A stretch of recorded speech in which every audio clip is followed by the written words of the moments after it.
E aí galera, tudo bem?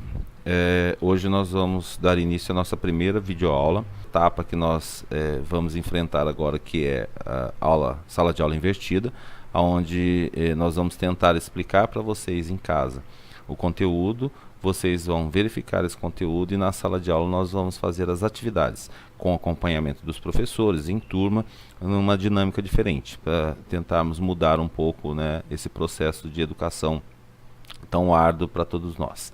Então, dando sequência nisso, eu vou falar um pouco hoje do Revolução Industrial, que é o que nós estamos vendo nesse momento, no capítulo 10. E o que é a Revolução Industrial? O que foi a Revolução Industrial? Bom, no meados do século XVIII, né, nós tivemos aí o primeiro processo de Revolução Industrial, onde nós temos a entrada das máquinas, a intensificação da produção, a produção já, digamos assim, mecânica, deixando de ser um pouco artesanal, o processo aumentando, consumo aumentando e produtos surgindo no mercado. E para isso eles precisavam de uma organização. A primeira organização que nós tivemos foi o modelo, digamos, modelo fordista, que o Fordismo é o que? É o nome dado ao modelo de produção automobilística em massa criado naquela época. Ele foi instituído pelo norte-americano Henry Ford e esse método consistia em aumentar a produção através de aumento da eficiência e baixar o preço do produto, que até então era muito caro se produzir qualquer coisa. E com o modelo fordista ele consegue reduzir o custo dessa produção. Então, qual foi o resultado disso? Aumento das vendas, né, que por sua vez iria permitir manter o baixo preço do produto. Quanto mais barato fosse, melhor ou mais fácil era de vender. Essa cadeia de montagem em massa se intensificou na segunda metade do século XX e o Fordismo, a fabricação em série implicou na queda da qualidade dos veículos, porque se produzia muito veículo em série, então acabou que teve uma queda na qualidade, fora que ele produzia tudo dentro da fábrica, ele precisava de grandes galpões e grandes locais para poder fazer a sua produção. Então é um modelo que até hoje ele é atual, se nós pegarmos as indústrias automobilísticas, né, ele é utilizado até hoje na fabricação, mas não na sua íntegra, ele é fabricado na sua essência, ele é aplicado na sua essência, né, do modelo de produção em série. Ele foi e continua sendo, né, um modelo de produção capaz de atender a demanda que o mercado exige, ou seja, o consumo cada vez mais. Depois nós temos o segundo modelo, que seria o Taylorismo. O Taylorismo ele é uma concepção de produção baseada em método científico de organização de trabalho, desenvolvida pelo engenheiro americano Frederick Taylor, né? E em 1911 Taylor publicou uma das suas principais obras, que se chama Os Princípios da Administração, na obra que ele expôs esse método Taylorismo, né?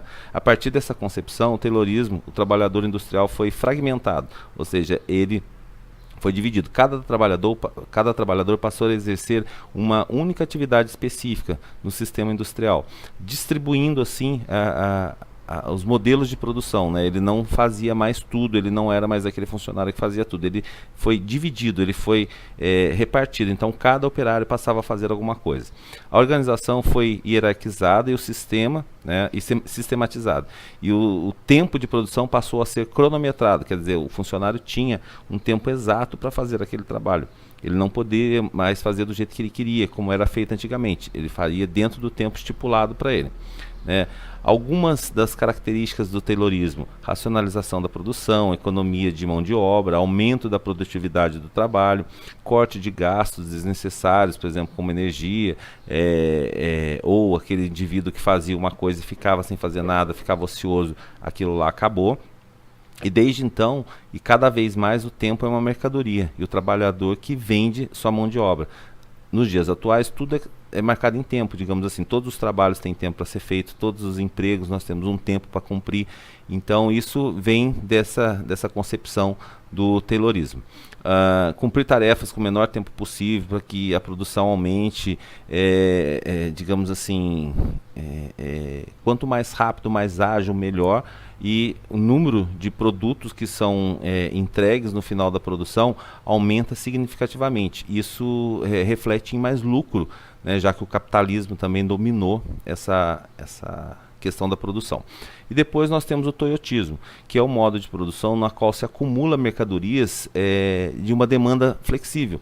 digamos assim, a pessoa compra primeiro o produto para depois ele ser produzido, principalmente bens duráveis e de grandes proporções.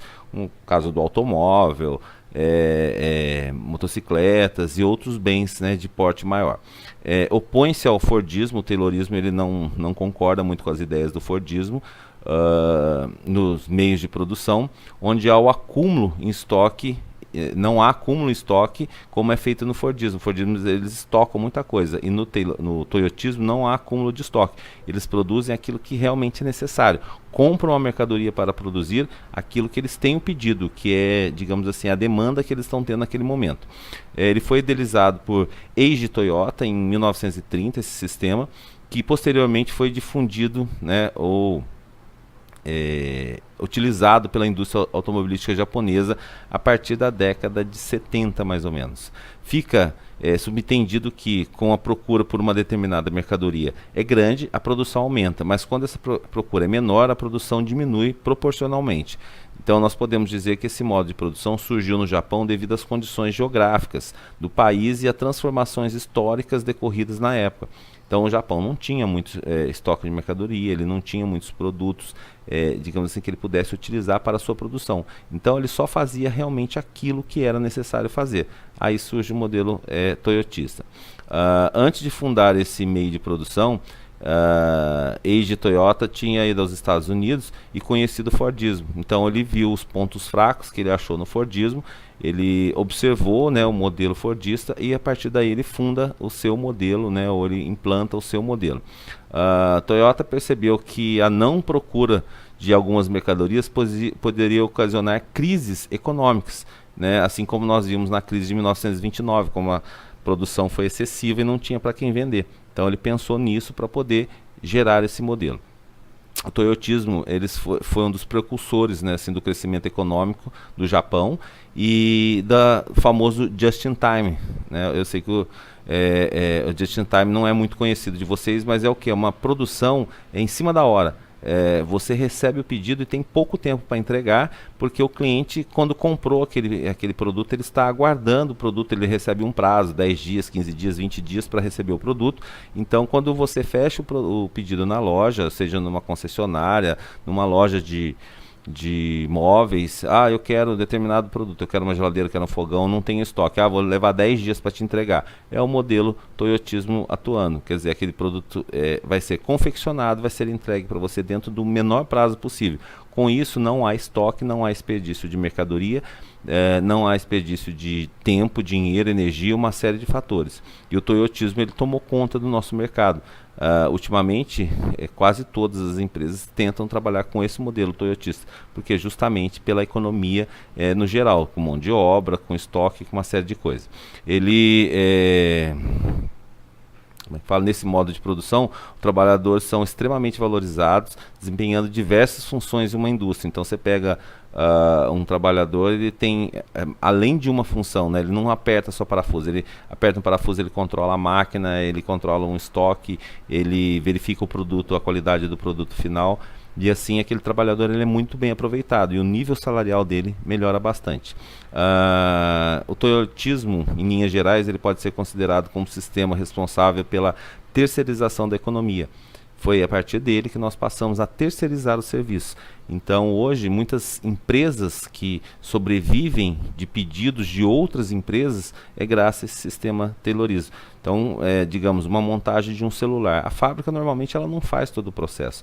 Ela não tem todo o material. Então ela compra o chip de alguém, compra a placa-mãe de alguém, compra o visor de alguém, compra a capinha de alguém e ela faz a montagem.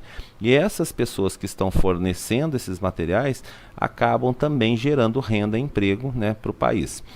Já ocorreu nos países desenvolvidos e que vem se acelerando também nos subdesenvolvidos a implantação desse modelo.